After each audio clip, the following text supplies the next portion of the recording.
grew up here in Southern California. We take pride in handling difficult cases. Individuals or families who've lost a loved one really need somewhere to go, and in most instances, they have no one else to go to for help. We take pride in taking those cases because no matter how wealthy the corporation, no matter how big the insurance company, no matter how many lawyers the defense hires, we will make sure that we do everything it takes to protect individuals and families who otherwise wouldn't have the ability to go up against multi-million-dollar, multi-billion-dollar corporations. Our goal is really to even the playing field. You have a team of attorneys representing you who come from many different backgrounds, who are recognized nationally, who have been published, who have won awards based upon results. And that's what you get with Tort Club. Results.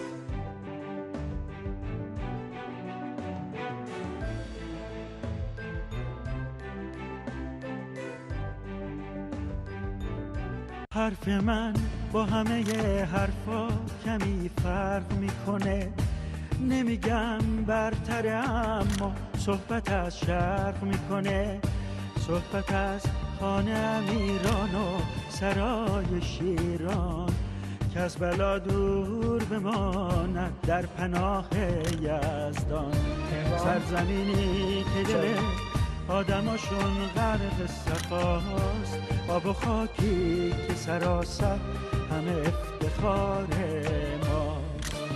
ایران ایران ایران ایران ایران ایران ایران، باغ و بستان و چمن، دشت و بیابان همه گل، شور و مستی به سر از بانگ هزاران بلبل.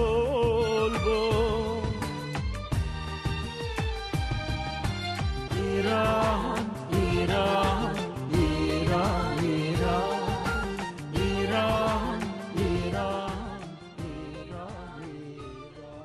سلام عزیزان، خیلی خوشحالم که شنبه شد که باز این سعادت رو داشته باشم که در خدمت شما عزیزان باشم. برنامه رو باز با نام خدا شروع میکنیم. دیاکو عزیزم و علیرضا عزیزم دوتایی سکاندار کشتی عشق ما هستن، ازشون ممنونم. در هر صورت در این چند روزی که ما در خدمتتون نبودیم به وسیله ایمیل و تلفن محبتتون شامل حال بنده و این برنامه شد. قربونتون برم. همین محبت‌های شما بنده رو بیشتر در کارم تشویق میکنه. ازتون ممنونم. در هر صورت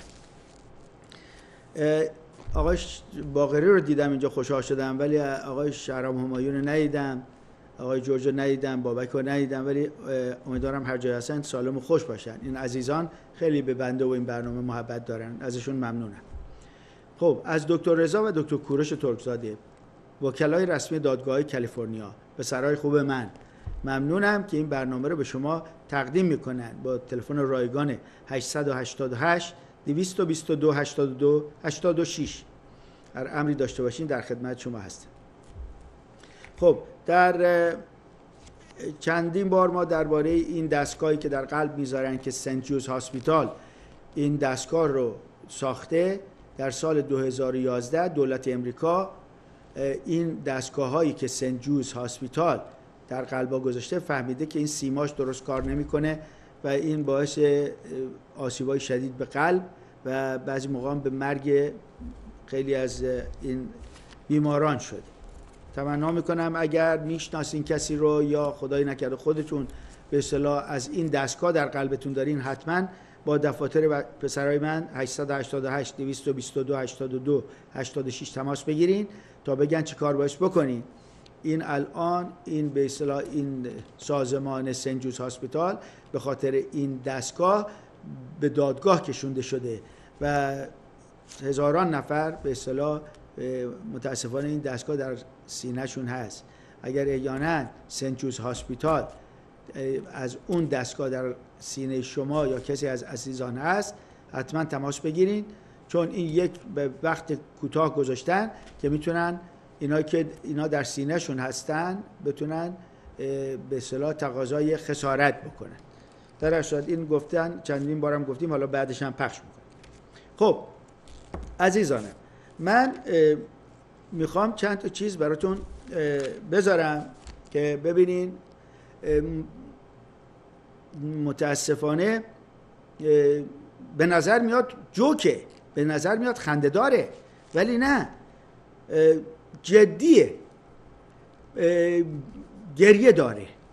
مملکتی که این همه درش جوانای تحصیل کرده، این همه آدمای فهمیده وجود دارن، مملکت ببینین به دست چه کسایی دادن.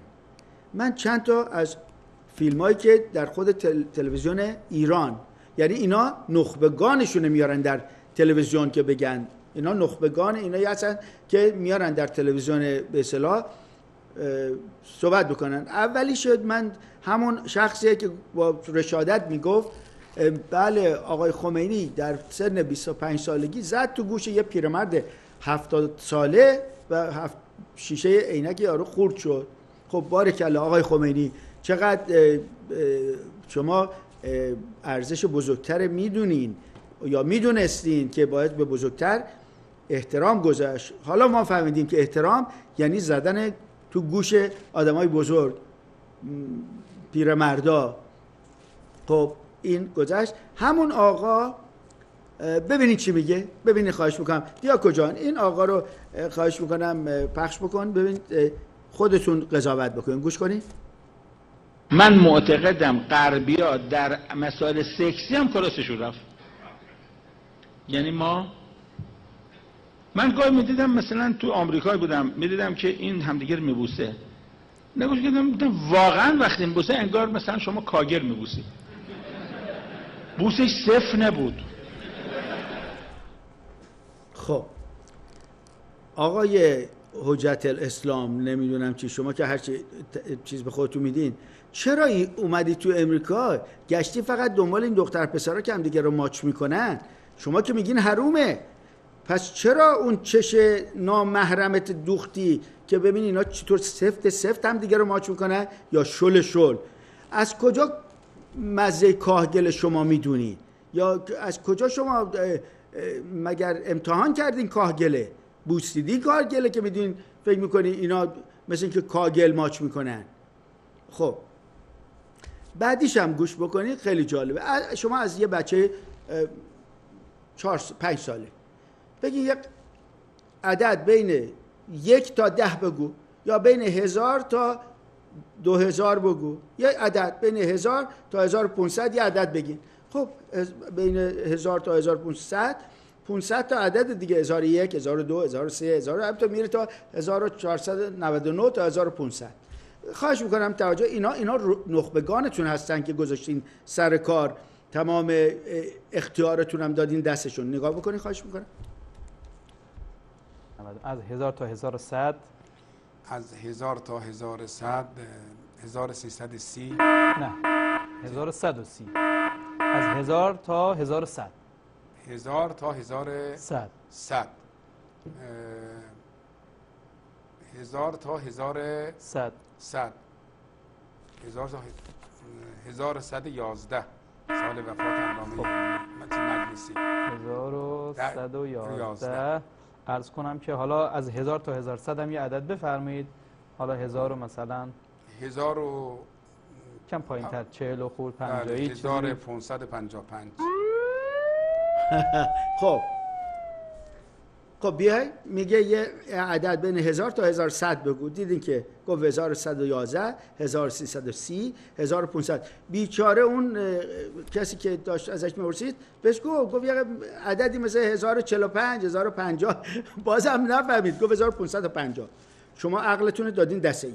بعدی رو خواهش میکنم توجه ببینین تا چه حد فکر باید کثیف باشه، تا چه حد باید این روح باید کثیف باشه. الان تمام کارهای مملکت درسته، غیر از این. نگاه بکنین خواهش میکنم. اونم بر اساس همین روایات فتوا دادن که اگر یه خانومی روی صندلی بشینه وقتی بلند شد تا وقتی گرمای اون نشستن اون خانم اونجا هست، یه مرد اگه اونجا بشینه مکروهه، حرام نیستا، مکروهه. ببینید اینقدر دقت. خیلی خوب. حالا باید بشینین که ببینین یه خانم یه جایی نشسته، یه نیم ساعت صبر کنین که یه کولری چیزی بذارین تا اونجا گرماش بره تا آقا احساساتی نشه. فکر ببین تا چقدر منحرفه، تا چقدر باید این فکر کثیف باشه. ببینین مملکت دست ایناست. اینم خواهش میکنم نگاه کنید، دیگه شدیم مسخره، دیگه امام زمان هم مسخره میکنن. ببینید خواهش میکنم اینا همش در تلویزیون خود ایران پخش.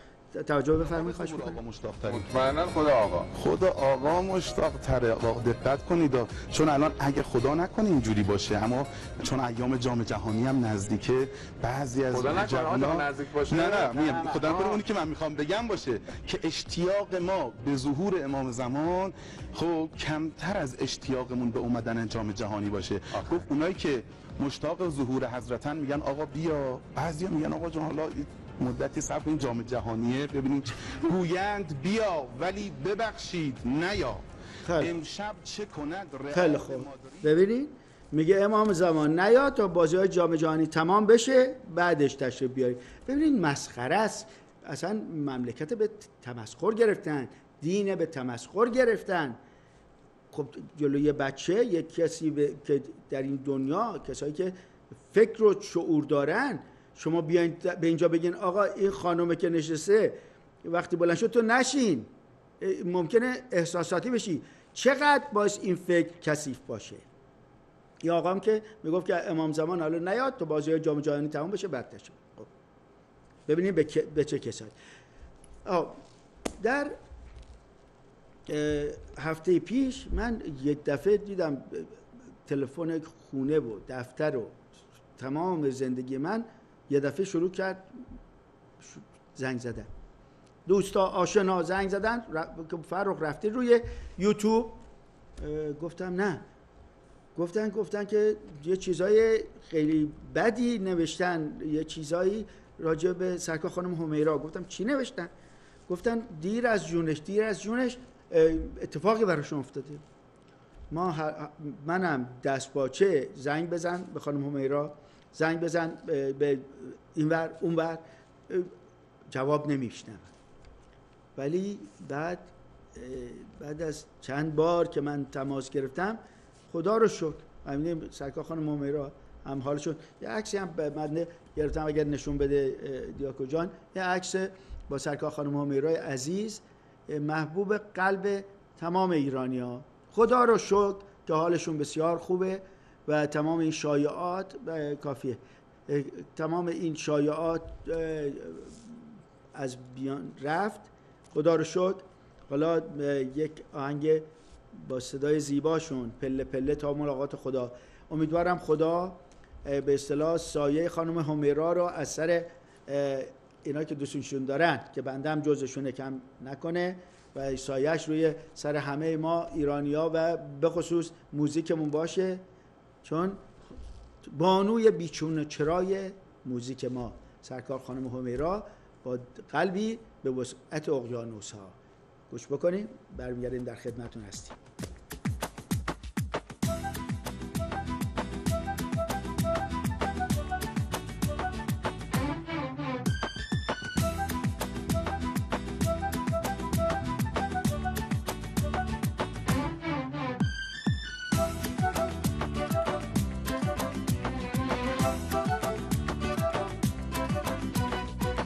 پله پله تا ملاقات خدا می روم، بی تحمل سوی عرش کبریا می روم. از برکت نور عشق ببین تا کجا می روم، کجا می روم.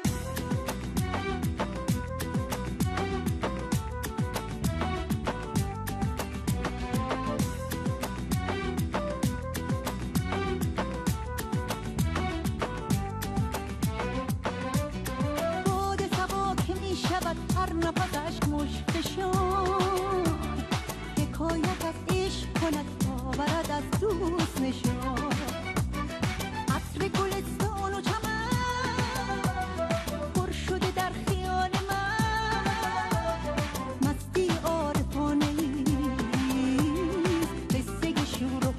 حال من پله پله تا ملاقات خدا میروم بی تحمل سوی عرش کبریا میروم از برکت نور عشق بریم تا کجا تا کجا تا کجا میروم کجا میروم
پله پله تا ملاقات خدا میروم بی تحمل سوی عرش کبریا میروم از برکت نور عشق. سرکار خانم همیرا، امیدوارم همیشه سالم باشین و خوش. خب عرض به حضورتون که زمان شاه محمد رضا شاه پهلوی، زمان خوشی ایرانی‌ها، زمان آسایش ایرانی‌ها، هر جا می‌رفتیم با عزت و احترام با ما رفتار می‌کردن. حالا تا یک کلمه چیز میگه آقا ایمان ما به شما وعده داده بودیم، ایمان آوردیم برای شما. چه ایمانی آوردی؟ چه ایمانی آوردین؟ تمام ایمانا رو سوزوندین شما. دیگه کسی ایمان به چیزی نداره، کسی به کسی رحم نمیکنه. شما اومدین که دین اسلام از بین ببرین، شما کارتون اینه. اون زمان همین شیخ دبی و امارات می اومد در ایران جلو شاه تعظیم میکرد، میگفت ما نوکر شاهنشاه هستیم. آبرو برای مردمش خرید، آبرو برای ایرانی خرید. خب جوابش هم اینطوری که دیدین، همه با هم دست جمع کردن. آقای نمیدونم کارتر و آقای مال فلسطین یاسر عرفات و اینا دوستای جونجونی آقای خمینی، همین امریکا که دارین شما میگین مرگ بر امریکا، 150 میلیون دلار موقعی که آقای خمینی در پاریس تشریف داشت، همون پول نجس دلار امریکایی رو ریختن به حسابش. آقای خمینی چرا اون پول که حرومه شما گرفتین و اون موقع حروم نبود؟ حروم نبود. خب یه عکس نشونتون بدم، نگاه بکنین اینو، خواهش میکنم.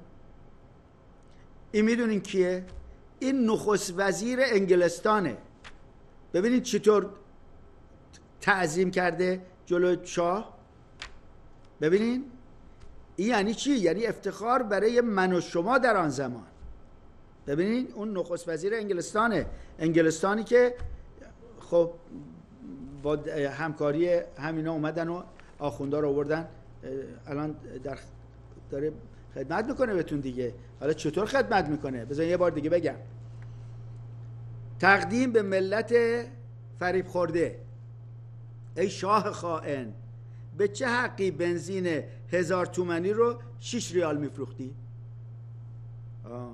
چرا گوشت 30,000 تومانی رو 7 تومن میفروختی؟ سکه 1,5 میلیون رو چرا 80 تومن میفروختی؟ به چه حقی پسته 60,000 تومانی رو 8 تومان و نان سنگک 1000 تومانی رو 3 ریال میفروختی؟ پاسپورتی داده بودی به دست مردم که بدون ویزا اروپا برن که چی بشه؟ به زنان مردان ایرانی آزادی دادی که چی بشه؟ ایران را مدرن کردی که چی بشه؟ ورزش ایران را پیشرفته کردی که چه بشه؟ پنجمین ارتش قدرتمند جهان رو ساختی که چی بشه؟ ای خائن امریکایی، دلار 4000 تومانی امریکایی رو چرا 7 تومن میفروختی؟ فکر نکردی مردم فهیم و آگاه و با بصیرت ایران حقشان را ازت میگیرن؟ دیدی حق به حقدار رسید؟ ملتی که فریب آخوند جنایتکار را بخورد و برای آب و برق و نفت و گاز مجانی انقلاب کند. چرا حرف امام 12متون که اینا رو بهتون وعده داده بود چرا نشد؟ چی شد؟ آیا سوال میکنین از خودتون؟ خدا میدونه. امیدوارم سوال بکنین. خیلی خوب. از بزرگتون که یه چیز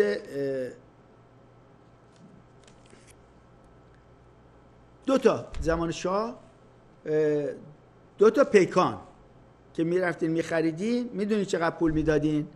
ای ایرانیا، ای جوانا، 35780 تومن میدادین 2 تا پیکان، ماشین پیکان میخریدین. خوب گوش بکنین، 35780 تومن میدادین زمان شاه 2 تا پیکان میخریدین.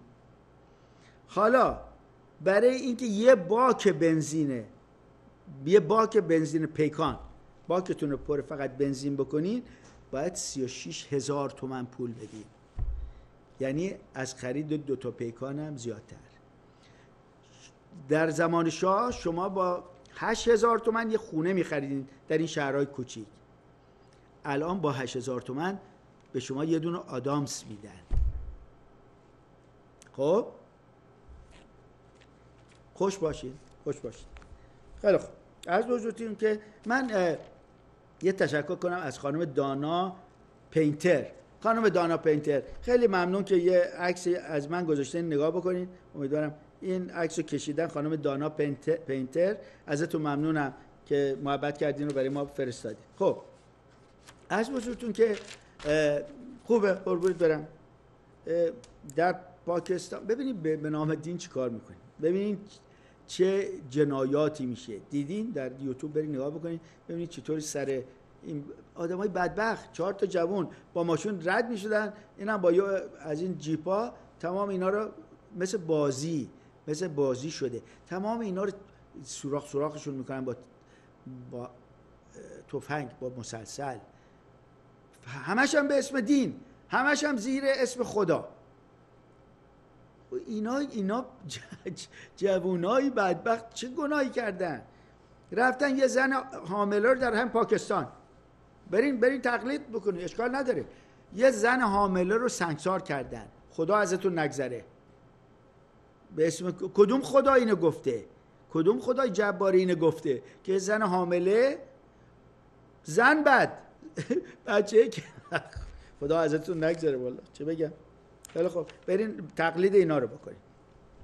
اگر کسی از خانم نیلوفر که یه دختری هم داره به نام خانم سلماز و اینا در تبریز یه جواهر فروشی داشتن، الان سلماز باید 34 سالش باشه که مادرش خانم نیلوفر دوست عزیزی بوده. این عزیز ما به دنبال خانم نیلوفر که اسم دخترش سلمازه و شوهرش هم یه جواهر فروشی در تبریز داشته میگرده. تمنا میکنم اگر کسی میشناسه خانم نیلوفری که همسرش جواهر فروش بوده در تبریز، یه دختری هم به نام سلماز داره، با ما تماس بگیرن، عزیزی به دنبالشون میگرده. خب به 15 سال پیش 15 سال پیش جوان 26 ساله از خونه قهر میکنه میره، یا بین خودش و مادرش یه اختلاف کوچیکی میره دیگه، ازش خبری نیست. خبر میارن که در دبی دیدنش، در کجا دیدنش. تمنا میکنم اسمش سامه. اگه کسی سامو میشناسه، مادر خیلی دلتنگته، خیلی ناراحته اگر یه چیزی بینتون شکراب شده و همینطور شب و روز برات داره دعا میکنه و گریه میکنه. اگه کسی سامو میشناسه، مادرش به دنبالش میگرده. خواهش میکنم تماس بگیری. فرخ حسن بفرمایید. الو سلام، خسته نباشی. جانم. الو جانم. فرخ. جانم. سلام آقا فرخ، خوب هستی؟ سلام جانم، جان دلم. مرسی از برنامه خوبتون. زنده باشی، قربونت برم. جونم. ببخشید آقا فرخ، یکم درد دل داشتم که زیادش مربوط به این انقلاب میشه. اگه میتونم، اگه اجازه بدید من میخوام درد دل بکنم، مردم صدامو بشنون. خب از کجا زنگ میزنی شما؟ من از ایران، آذربایجان غربی زنگ میزنم. خب اگه اذیتت نمیکنن، من میترسم اذیتت کنن. بگو. آقا فرخ، من تو نونوایی کارگری میکردم. خب بله. تو نونوایی که کارگری میکردم، یه روز 1 سال و نیم پیش تورا تصادف کردم با موتور. یه پامو یه دستم پلاتینه، الانم پلاتینه. خب الان 1 سال و نیم نمیتونم کار کنم. زن من دیالیزیه، کلیه میخواد. برای وام رفتم به هم ندادن. برای پیش شورای شهر رفتم، اصلا جوابمو ندادن. رفتم پیش فرماندار شهرستان، جوابمو ندادن.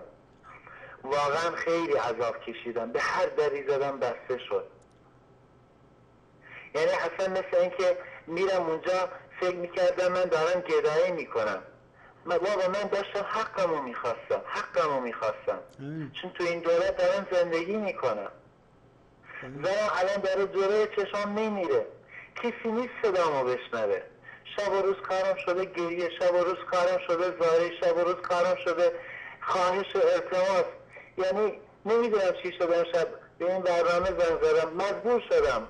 تمرایی که داشتم همین بود، تمرایی که تو فکرم بود، گفتم زنگ بزنم مردم صدامو بشنون. خب آقا فرخ، زنم هر 3 روز یه بار که میبرمش دیالیز فشارش میفته. یعنی دکترش گفته، دکتر تقی‌زاده ارومیه به هم گفته اگه تا 4 ماه دیگه نتونی واسش کلیه بگیری، زنت دیگه دووم نمیاره. آقا فرخ چیکار کنم؟ آقا فرخ روانی شدم، دیوونه شدم. چند بار خواستم خودم آتیش بزنم، چند بار خواستم زیر خودم بندازم زیر ماشین دیه بگیرم، چون مجبور بودم، راهی نداشتم. آقا فرخ چیکار کنم؟ آقا فرخ. آقای خامنه ای، این درد دل یکی از اوناست. شما جمهوری اسلامی اومدین یعنی عدالت درست بکنین. این عدالته؟ خدا گفته این عدالته؟ یه نفر 3000 میلیارد تومان بدوزه که دستشو بعد برین. خب کوپول یارو رو کشتین، کوپول 78,000 میلیارد تومان آقای زنجانی چی شد که این بایست اینطور یک مگر اینا آدم نیستن؟ اینا همونا بودن که اومدن ریختن اونجا، گفتن که شما بهتون اعتماد کردن، شما رو آوردن سر کار. این جوابشونه؟ خدا ازتون نمیگذره. به خدا، این خدایی که ما میشناسیم، من میشناسم، اون خدا رو من دارم میگم، نه اون خدای دروغینی که درست کردین. خدای اینام هست. چیکار باید کرد؟ آقای خامنه ای نشستین اونجا فقط گردن کلفتین که این نمیدونم این گردن کلفتاتون برن بزنن و بکشن و بعد برین. به شما چه مربوط سوریه چی میکنه؟ به شما چه مربوط لبنان چی میکنه؟ لیبی چی میکنه؟ یه مقدارش که میفرستین اونجا، مقدار زیادیشون هم که خودتون برمیدارین. جیبتون ماشاءالله اینقدر گشاده که پر نمیشه. خب اینا چیکار باید بکنن؟ با اون 40,000 تومان 45,000 تومانی که مثل گدا میندازین جلوشون کار اینا حل میشه؟ نمیشه. ببخشید خواهش میکنم شمارت بذار خواهش میکنم.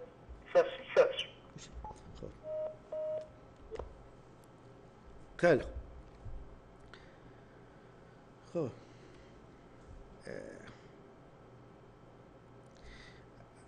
اگر کسی از آقای جعفر خسروی اطلاعی داره، عزیزانی در کرج به دنبالشو میگرده. آقای ارسطو تبریزی به دنبال آقای قاسم ترکمن میگرده. اینقدر ظلم میکنین که این گلوی آدم میخواد بترکه. ظلم نکنین. ببینید چه به سر این ملتی که در زمان شاه در اون آسایش بودن، اینقدر نقشه های زیبا براتون کشیده بودن که به فلان جا برسین، فلان جا برسین، افتخار بکنیم که به ایرانی بودنمون. ها میریم یه جایی میگیم آقا ایرانی بلافاصله مورد جاره. چشم. جانم. آقا فرام قربونتون برم، هیچ رای دیگه واسم نمونده، کمکم کنید تو خدا. اینجا پول ندارم کلی بگیرم، فقط مشکلم اصلا من به چند من به درک مشکلم زنم باید واسش کلی. خواهش میکنم تلفنتو بذار، تلفنت دیاکو جان گرفته، با تماس میگیرم، با تماس. چشم. خداحافظ. خط یک برم. خداحافظ. خب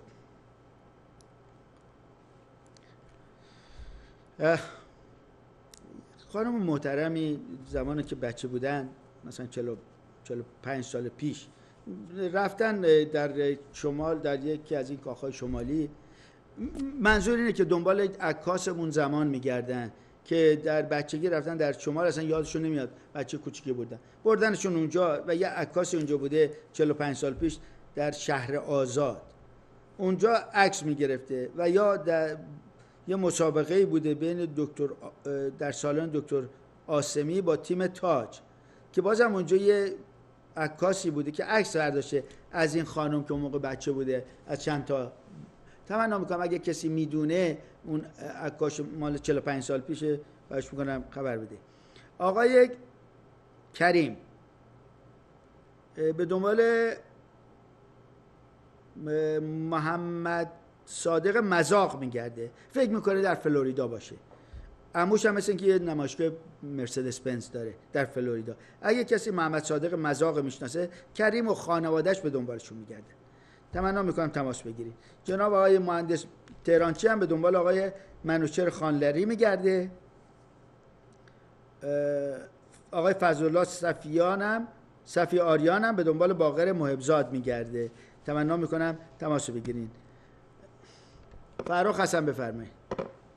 الو. خب متاسفانه ما آقای اصغر احرار به دنبال آقای امیر اوجی میگردن. خانم صدا زفت به دنبال خانم منظر شمالی میگردن. تمنا میکنم اگه کسی اینا رو میشناسه به ما هم بگه که ما بتونیم به اصطلاح بگیم دیگه. این چیزا رو ما میگیم، انشالله با کمک شما بتونیم دست به دست هم بدیم و اینا رو پیدا بکنیم. فرخ حسن بفرمایید. الو. سلام علیکم. سلام جانم، حال شما خوبه؟ شما خوبه؟ جانم. آقا فرخ عزیز الله صدات بشم. او هفته مریم هست از کرمان زنگ میزنم، هفته ای که زنگ زدن بنده خدا خانم محبت که زنگ زد که میخواد شماره ما بگیره، میخواستم ببینم مدامات شدن که ببینم که فراموش نکردید شماره ما و خانم داده باشید که بدونید چطور از بچه هم. خب پس اگه من فراموش کرده بودم پس چطور خانم با شما تماس گرفتن؟ پس من شماره‌تون رو داده بودم به اون خانم که با شما تماس گرفتن. درسته مریم خانم؟ بله. خب باشه، مریم خانم هم در کرمان هستن، ایشون هم احتیاج به کمک دارن. اگه باز کسایی میتونن کمک بکنن به مریم خانم، حتما من شماره‌شون رو دارم، با کمال میل میدم. مرسی مریم خانم. جانم. مرسی. قربونتون برم. خدا حافظ. خدا حافظ. با من تماس گرفته نشد گفتم بزنم میشم. قربانت بشم. دست در نکنه. خدا حافظ. خدا نگهدار. خدا نگهدار. فرخ حسن بفرمایید. سلام آقای فرخ. من می‌خواستم کمک کوچیکی بکنم به اون آقایی که زنگ زد برای خانمش مشکل کلیه داشت. گفتم آیا شما جان منی گوشی دستتون باشه. اسم کوچیکتون رو بگی؟ من نیکمنش هستم. اصلا نیکمنش اویج کردید. تمنا میکنم شماره‌تون رو بدین، من باتون تماس میگیرم. ممنون که میخواین کمک بکنین. ببینین ببینین اینا همون آدمای بدی هن. ما همون آدمای بدی هستیم که از اون مملکت آدمای بدی بودیم، آدمای طاغوتی بودیم، آدمایی که شاخ داشتیم، چیز داشتیم. نه ما آدمایی بودیم که دلمون برای مملکت میسوخت. این چیزایی که میچسبونیم به ما تمام برازنده قد و بالای خودتونه ای آخوندا. ببینیم ملت به کجا کشیدین. اینجا ما یک کورسو نوری باز روشن کردیم که از ایران زنگ میزنن که به یه امیدی. امیدوارم خدا کمک امیدوارم خدا کمک بکنه به ما سعادت اینو بده که بتونیم گوشی دستمه که شماره‌مو بدم. گوشی دیاکو جان خط 3 خواهش می‌کنم. فراخ حسن بفرمایید. فراخ خان جانم به تلویزیون توجه نکنید. به تلویزیون توجه نکنید. تلویزیون رو ببندی خواهش می‌کنم. فراخ خان من زنگ میزنم. خب نمیذارین تلویزیون تا نبندی نمیشه با هم حرف بزنیم. فراخ خان من از سندیگو زنگ میزنم. پروین هستم و میگن آب در کوزه و ما تشنه لبان میگردیم. من دوست صمیمی خواهرتون بودم. الان گمش کردم. لطفاً که تلفنشو به من بدی یا تلفن منو بهشون بدی. شماره‌تون رو بزنید. چشم. برو چشم. گوشی خدمتتون لطفاً. گوشی خدمت. دیاکو جان خط علیرضا جان بگید. فراخ حسن جانم. عزیز من میخواستم برای این آقایی که برای خانمشون کلیش ناراحت بود ببینم چه کار کنیم بکنیم. جان منی گوشی خدمتتون باشه. شماره‌تون ببینین انسانایی که دلشون اگر بشه یه نفر واقعا جمع‌آوری کنه بنده. نه خانم خودتون بنده نه اجازه بدین هیچ کی هست نه به دست کسی بدین نه چیز. من شماره تلفن اونجا رو بهتون میدم. مستقیم خودتون باشون صحبت میکنین. تحقیق میکنین. بعدش هم خودتون یه راه پیدا بکنین که به دستشون برسونه. به دست هیچ کس. هر کسی مستقیم به خود اونی که احتیاج داره باش پول بده. دستتون هم درد نکنه. گوشی خدمتتون باشه. گوشی خدمت. خواهش میکنم این جلوشون بنویسین کمک. علیرضا جان جلوش بنویس کمک. فراخ حسن بفرمایید. سلام جانم. خوب هستی؟ آقای فراخ جان خیلی خوش آمدی به تلویزیون. قربونت برم. قربونت. سعید کم داشته ان شاءالله همیشه کارگوشای همه باشی. جان منی جونم. عرض کنم خدمت شما من دوستی دارم در ایران به نام رضا جلالیان. کارمند وزاداری بوده. این دوست شکارچی من بوده. این عاشقشم. من کلیمی هستم ایشون مسلمونه. عاشق اینم من. جناب عالی. من دارم میمیرم که اینو پیدا کنم. جناب عالی آقای من شاپور امین هستم. از کجا زنگ میزنین آقای امین؟ از لس آنجلس. از جناب آقای شاهین امین محبت کردن از لس آنجلس با ما تماس میگیرن. به دنبال آقای رضا جلالیان میگردن که کارمند وزارت دارایی بودن. اهل نهاوند. اگه کس خانمش هم زری خانم 2 تا دخترم داره. اینو خواهش میکنم بگین که من پیدا بشه با من صحبت کنه. من همین شاپور امین هستم. اگه کسی از آقای رضا جلالیان اطلاع داره جناب آقای شاپور امین در لس آنجلس به دنبالشو میگره. آقای امین گوشی دستتون باشه خواهش میکنم. گوشی دستتون باشه. ممنون. این خطم بگیرین خواهش میکنم. خط 1. خب خیلی از اونایی که کنارم بودن دیگه نیستن. چون دیگه خیلی هاشون اونایی نیستن که بودن. عوض میشین. همه چی عوض میشه. یه دفعه میبینین یه نفر که اونقدر بهش اعتماد داشتین، اونقدر بهش علاقه داشتین، یه دفعه میبینین یک چیز دیگه از آب در اومد. اصلا یک کس دیگه است که نمیشناسینش. دنیا اینطوری شده متاسفانه. خب میگه با آخونده میگن چی شد اینقدر پولدار شدی؟ میگه والا یه زمین خریدم ایران افتاد توش. خب یعنی اینقدر دارن دیگه. همینطور هم شد به خدا. باغبانی پیرم که به غیر از گلها از همه دلگیرم. کوله هم غرق غم است آدم خوب کم است. عده‌ای بی خبرند عده‌ای کور و کرند و گروهی پکرند. دلم از این همه بد میگیرد و چه خوب که آدمی میمیرد. خب اگر دیاکو یه دونه کار برای ما آهنگ نمیدونم چی بخواد پخش کنه برش میگه شاد باش نه یک روز تمام سالهای عمرت بگذار آواز شادیت چنان در شهر بپیچد که روز سیاه شوند آنان که بر سر غمگین کردنت شرط بستند، به امید آن خدایی که در همین نزدیکی هاست. ما خدامون در قلبمون. آقا جان بفرمایید.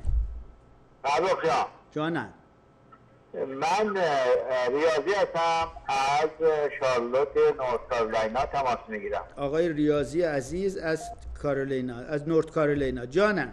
بله عزیزم، من دنبال آقای شاهرخ وکیلزاده میگردم. شاهرخ وکیلزاده. بله، میدونم که در لاس وگاسه. لاس وگاس. جناب آقای ریاضی محبت کرده از نورت کارولاینا با ما تماس میگیرن، به دنبال آقای شاهرخ وکیلزاده میگردن، فکر میکنن در لاس وگاس باشن. اگه کسی از جناب آقای شاهرخ وکیلزاده اطلاع داره، آقای ریاضی در نورت کارولاینا به دنبالشون میگردن. درست آقای ریاضی؟ سپاسگزارم. قطع نکنین، گوش خدمتتون باشه. دیاکو جان، علیرضا جان، چرا این خطا همش سبزه؟ خط آخری هم قربونتون بگیرین. فرخ حسن بفرمایید. الو. درود بر شما فرخ جان. قربانت برم، جون دلم. درود برم. من از ایران خدمتتون مزاحم میشم. میخواستم که اگر فردی مسیحی تو دست و بال خودتون که مطمئن باشید مسیحیت دارید، شماره منو بهش بدید. هر کی میخواد باشه، مسیحی باشه. چه کار کنم؟ یکی از کسانی که شما میشناسید که مسیحی هست و مطمئن هستید که مسیحی هست، شماره منو بهش بدید. خب چشم. باشه، منو آشنا کنید. گوشی دستت باشه. گوشی دستت باشه. خط یک فرخ حسن بفرمایید. سلام آقا فرخ، خسته نباشید. جان دلم. ببخشید آقا فرخ، من از قم تماس میگیرم. از قم تماس میگیری؟ جانم. بله. آقا فرخ، من یه مشکلی دارم، بعد ناراحتی معده دارم، بعد بیکارم هستم. خب قطع کردن؟ نه. خب پس خب تلویزیون. جانم. بعد مشکلی دارم، بعد پولم ندارم. باور کن این آخوندا حق ما رو خوردن. بیکارم هستم. اون که یه چیز مسلمه. خب چرا نمیرین کار بکنی؟ والا به خدا کار نیست. خب عزیزانی که در قم میتونین، چند سالته شما؟ من 27 سالم. یه جوان 27 ساله میخواد بره سر کار، نون شرافتمندانه بخوره. تمنا میکنم اگه کارگرم خدا، من میرم سر میدون وای میستم، ولی خب نه، اگر کسی میتونه این جوان بذاره سر کار که یه لقمه نون سالم بخوره، نره از تنگ دستی دزدی بکنه بعد آقایون بگیرن انگشتاشو ببرن. کمک کنین این جوونا برن سر کار. زنگ زده یه نون حلال میخواد بخوره. گوشی دستت باشه، خواهش میکنم. علیرضا جان گوشی خدمته. گوشی خدمت. فرخ حسن بفرمایید. من ریاضی بودم، کاری با من ندارید؟ شمارتون رو گرفتن؟ نه. گوشی دست علیرضا جان، فقط شماره. علیرضا فقط شماره. نه فقط شماره بگیرید قطع بکنید، چون الان خطا همه پره. علیرضا جان خواهش میکنم قطع بکنید، شما فقط شماره تلفنتون رو بگیرید قطع. الان 3 تا خط مونده. عرض بزرگتون که میگه مرا دردیست اندر دل که گرگویم زبان سوزد. اینا درد مملکتن، اینا دردای مملکت. به اینا برسین، ول کنین فلسطینه، ول کنین سوریه رو، به اینا برسین. فرخ حسن بفرمایید. درود بر شما آقای فرخ خان. درود بر شما عزیزم. جانم هم بفرمایید. حال شما خوبه فرخ جان؟ درود بر شما. درود بر شما، قربونت برم. جونم. فرخ جان، من یه دوستی دارم توی کانادا. خب این تقریبا یه چیزی در حدود 15 سال پیش از من جدا شد. من نه آدرسش تو فیسبوک پیدا کردم، نه اینکه به قول معروف تونستم ببینم این کجای کاناداست. اگه میشه بگید افشین از سوئد دنبالش. محمد مسعودیه اسمش. محمد مسعودیه اسمش. محمد فامیلش هم مسعودیه. فرخ جان خیلی نوکرتم، من خیلی دلم آتش تنگ شده. خب افشین جان از کجا زنگ میزنی؟ سوئد عزیزم. سوئد. خیلی خوب. افشین عزیز محبت کرده از سوئد با ما تماس میگیره، به دنبال آقای محمد مسعودی میگرده. اگه کسی از آقای بله عزیزم. فرخ جان خیلی خوشحال شدم صدات شنیدم. فرخ جان خیلی چاکرتم. جان منی، قربونت برم. اگه کسی از آقای محمد مسعودی اطلاع داره آقای افشین به دنبالش. گوشی دستت افشین چرا قطع کردی؟ باید شمارت میذاشتی. افشین از سوئد خواهش میکنم یه بار دیگه تماس بگیر، شمارت بذار. خیلی خوب. اگه کسی از خانم نیلوفر که همسرشون جوار فروشی داشته در تبریز اطلاع داره، عزیزی در اینجا به دنبالش میگرده، خواهش میکنم خانم نیلوفر که دختری هم داریم به نام سلماز، همسرتون هم جواهر فروشی داشته در تبریز. خب میگه دنیا پر است از آدم‌های خوب، اگه نتونستی انسان خوب پیدا کنی خودت یکی از اونا باش. دیاکو جان یا آهنگ میخوای بذاریم یا چیکار میخوای بکنیم؟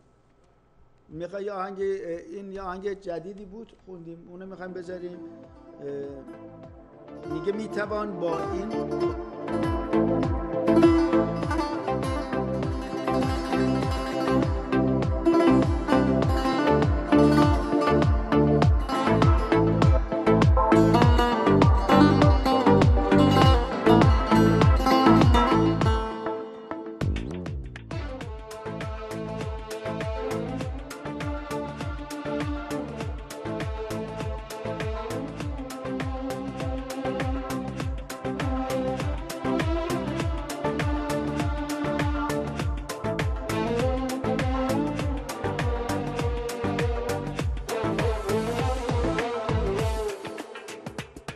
بذار باور کنم هستی، بذار برگردم از کابوس، بذار پیدا کنم ماهو میون این همه فانوس. بذار باور کنم هستی، تنم گرماتو حس کرده، بذار احساس این خونه به دوران تو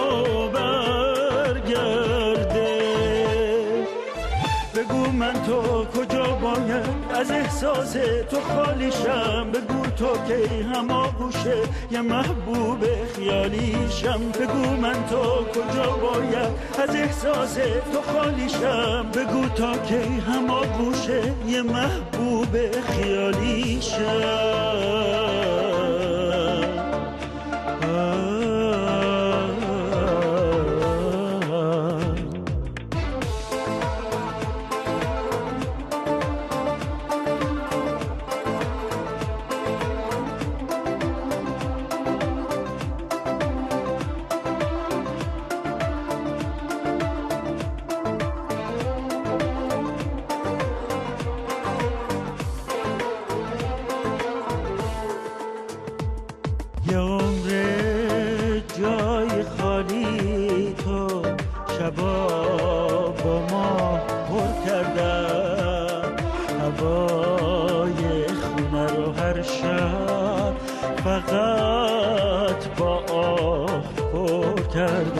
دارم بی وقت از فکرت، من از یاد خودم میرم، نمیدونم چرا یک شب فراموشی نمیگیرم. بگو من تا کجا باید از احساس تو خالیشم، بگو تا که هماغوشه یه محبوب خیالیشم، بگو من تا کجا باید از احساس تو خالیشم، بگو تا که هماغوشه یه محبوب خیالیشم.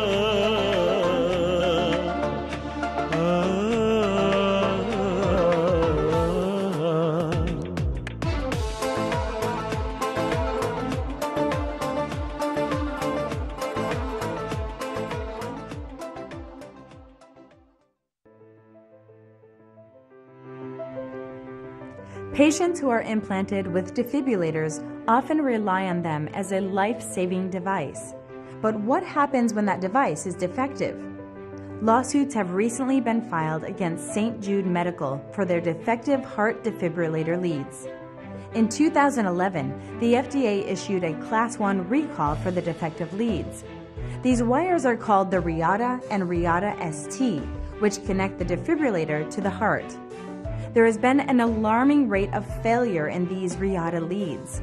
Patients are reporting errant and unnecessary shocks and the failure for the device to work when needed. The failures are caused by the erosion or fracturing of the leads themselves, resulting in protrusion from its insulation. Patients are having to undergo very dangerous and complicated revision surgeries to either extract the leads or cap them inside the body. The companies that make these devices have the responsibility to make sure they are safe. If you or a loved one has a Reata lead and has been experiencing problems, contact us today for a free evaluation. خب این همون بود که عرض کردم خدمتون که سنت جوز هاسپیتال این در سینه گذاشته. این دستگاه خوب کار نمیکنه. اگر کسی از این دستگاه از سنت جوز هاسپیتال در سینه‌اش هست حتما با تلفن 888 222 82 86 تماس بگیرین. این خیلی خطرناکه. فرخ حسن بفرمایید. آقا فرخ سلام علیکم. رها هستم از آلمان. خواستم فقط عرض ادب کرده باشم خدمتتون. جان منی قربونت برم. خوب هستین شما؟ بهتون بگم که ما افتخار میکنیم که کسایی مثل شما هستن که انقدر وطن پرستن و دلشون واسه مردم ایران میسوزه. جان منی. والا این خواننده های ما که باعث خجالتن. من چند وقت پیش یه برنامه دیدم از آقای نه خواهش میکنم اسم نگو عزیزم. خب اسم نمیارم. نه ولی خب واقعا باعث تأسفه. نزدیک از خواننده های ما اسم نمیارم. پرسیدن که شما دوست داری بری ایران برنامه اجرا کنی؟ گفتش که نه من سیاسی نیستم، خواهش میکنم سوالای سیاسی نکنید. یعنی این بشر اینقدر ترس واقعا شما رو که میبینیم زمین تا آسمون با این آدما فرق میکنیم و باعث افتخارمون. انشالله که خدا بهتون عزت و نور بیشتری بده و قربونت برم و همینطور برای خانواده‌تون و بچه‌هاتون. فقط همین. جان منی. قربونت برم. خداحافظ. فرخ حسن بفرمایید. جان دلم. ببخشید برنامه زنده؟ بله قربون جانم. من میخواستم با آقا فرخ صحبت کنم. من فرخ هستم جانم. من بفرمایید. من یه دوستی داشتم حدوداً 10-15 سال پیش در ایران با هم دوست بودیم.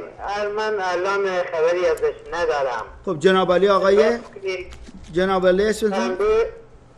اسم من ثناءالله. چی؟ ثناءالله. بله از کجا زنگ میزنی آقای ثناءالله؟ من از تنسی. از تنسی. اسم دوستتون چیه؟ اسم دوستم والا همکارم بوده خانم. نه فقط اسم کوچیک. فقط اسم کوچیک خانم. اسم کوچیکش چی بود؟ مهری. خیلی خب کافیه. گوشی دستتون باشه شمارتون رو بگیرن. گوشی علیرضا جان قربون دیگه شو. عرض بزرگتون که ما تیم ما فوتبالمون داره میره دیگه. دعا میکنیم انشالله که هممون خوشحال بکنه و باعث سربلندیمون بشه. جوونان ما دوستشون داریم، ورزشکارمونه. امید اسماعیل خانی عزیز من، هنرمند خوب، خواننده خوب، جوان تحصیل کرده و گل، یک برای این جوونا یک به اصطلاح جوانای فوتبال یه آهنگ خونده، یه قسمتش گوش بکنیم. خواهش میکنم. دیاکو جان، علیرضا جان دیاکو نیست؟ آهنگ مال فوتبال. آره اگر این آهنگ فوتبال امید اسماعیل خانی گوش بکنیم لذت ببریم.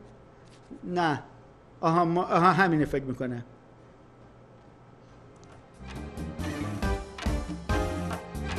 اشتباه.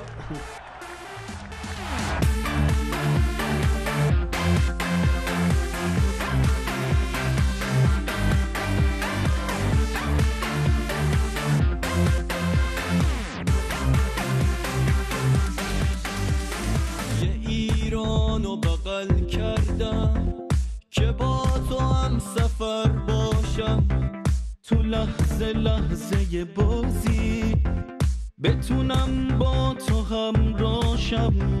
یه تیمی که حراسش نیست از این دل هر بازی ها یه تیمی که بخواد میشه برسه به قله دنیا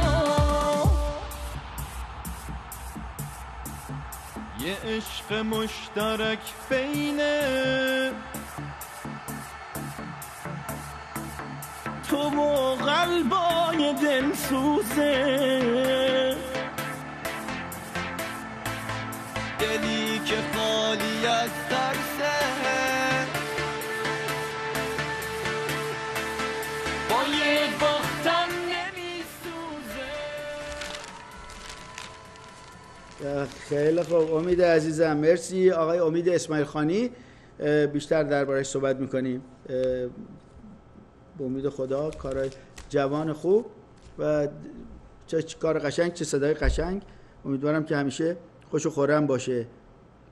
شبهایم مثل خیابانی است بی رهگذر، بی تردد. هر از گاهی خاطره‌ای یادی از من می کند و دوباره باز سکوت.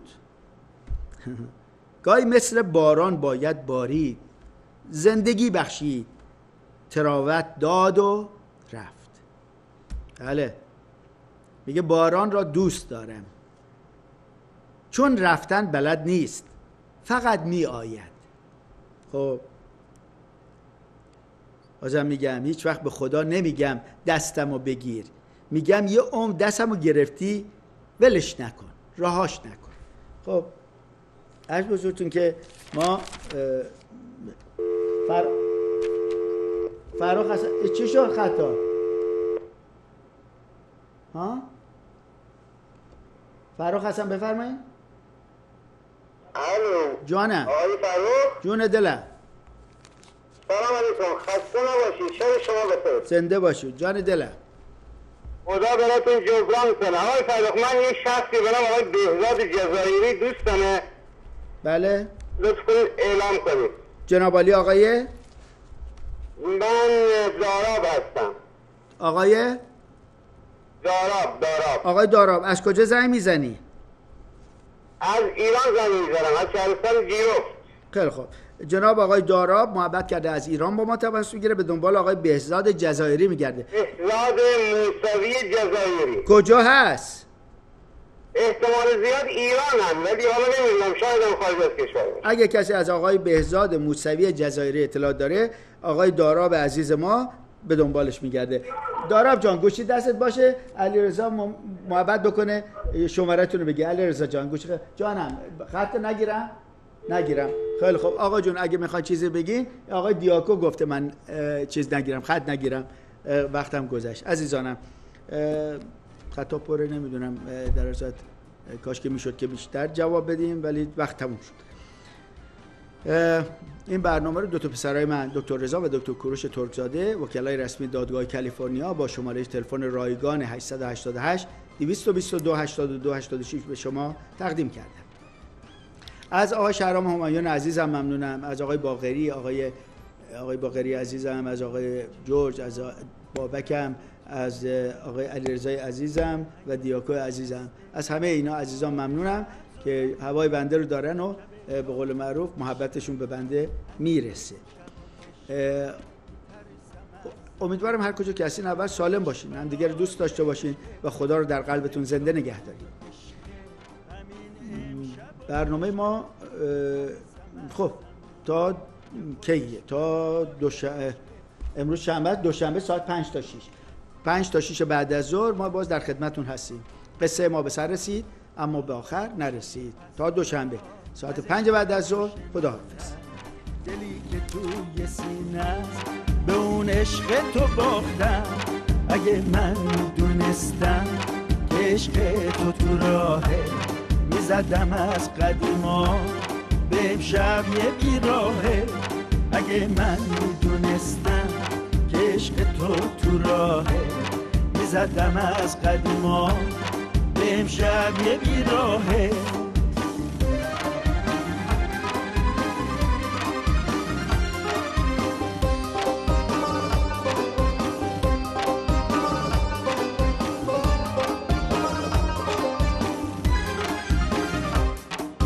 انتظار نشستم و امیدم، همه عالم و آدماش بریدم، به این گوشه خلوت خزیدم، به جز ساقی و میاری ندیدم، توی آینه دیدم یه خواب زندگانی، همه شادی و غمهاش سراب زندگانی.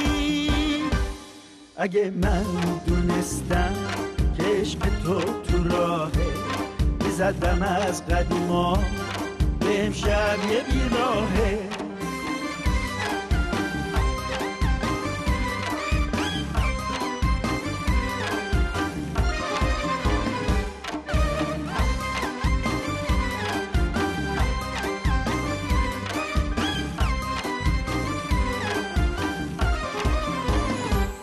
بهارو توی فصلا از عشق تو شناختم، دلی که توی سینه است به اون عشق تو باختم. My name is Reza Torkzadeh, and I grew up here in Southern California. We take pride in handling difficult cases. Individuals or families who've lost a loved one really need somewhere to go, and in most instances, they have no one else to go to for help. We take pride in taking those cases because no matter how wealthy the corporation, no matter how big the insurance company, no matter how many lawyers the defense hires, we will make sure that we do everything it takes to protect individuals and families who otherwise wouldn't have the ability to go up against multi-million-dollar, multi-billion-dollar corporations. Our goal is really to even the playing field. You have a team of attorneys representing you who come from many different backgrounds, who are recognized nationally, who have been published, who have won awards based upon results. And that's what you get with Tort Law, results.